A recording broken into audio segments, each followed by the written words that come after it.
पहले जान लेते हैं अग्नाशय के दो हिस्से होते हैं ग्लैंड्स के आधार पर, जिसमें ग्लैंड्स पाई जाती हैं और इन ग्लैंड्स को नाम देते हैं एक्सोक्राइन और एंडोक्राइन ग्लैंड। और जो एक्सोक्राइन ग्लैंड हैं यही सर्वाधिक मात्रा में होती हैं, एंडोक्राइन ग्लैंड कम होती हैं। योगदान दोनों में से किसी का कम नहीं होता है। एक्सोक्राइन ग्लैंड जो होती हैं वो पैनक्रिएटिक जूस यानी जिसे डाइजेस्टिव जूस कहते हैं, जैसे कि कार्बोहाइड्रेट को, फैट को और प्रोटीन को और डीएनए आरएनए जैसे चीज़ों को तोड़ने के लिए डाइजेस्टिव ट्रैक्ट में जो एंजाइम्स रिलीज होते हैं वो ज़्यादातर जो एक्सोक्राइन वाला हिस्सा है हमारे पैनक्रियास का उससे रिलीज होते हैं।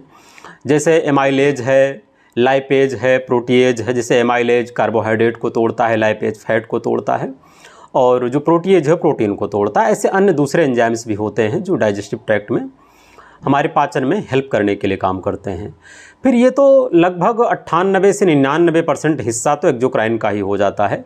बचता है जो 1-2% हिस्सा जिसे आइलेट ऑफ लैंगरहैंस कहा जाता है, जिन एंडोक्राइन सेल्स को आइलेट ऑफ लैंगरहैंस कहा जाता है, उनसे कुछ विशेष एंजाइम रिलीज होते हैं। और एंजाइम के साथ साथ एंजाइम तो एक्सोक्राइन का हिस्सा है, जो हार्मोन रिलीज होते हैं वो एंडोक्राइन से रिलीज होते हैं और उनको हम नाम देते हैं अल्फ़ा, बीटा और डेल्टा।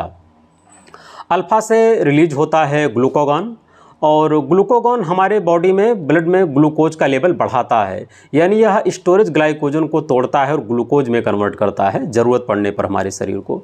ठीक ऐसे ही जो बीटा सेल्स हैं वो इंसुलिन नाम का हार्मोन रिलीज करती हैं और इंसुलिन क्या करता है, ये घटाता है ग्लूकोज के लेवल को, यानी ज़्यादा ग्लूकोज हमारी बॉडी में हो जाता है तो उसे ग्लाइकोजन के रूप में स्टोर करता है हमारी मसल्स में और लिवर्स में।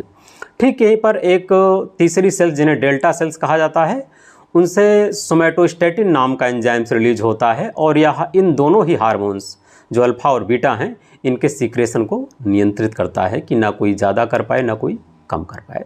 तो ये स्पेशल आर्गन है हमारी बॉडी का जिसके इतने स्पेशल्स काम हैं।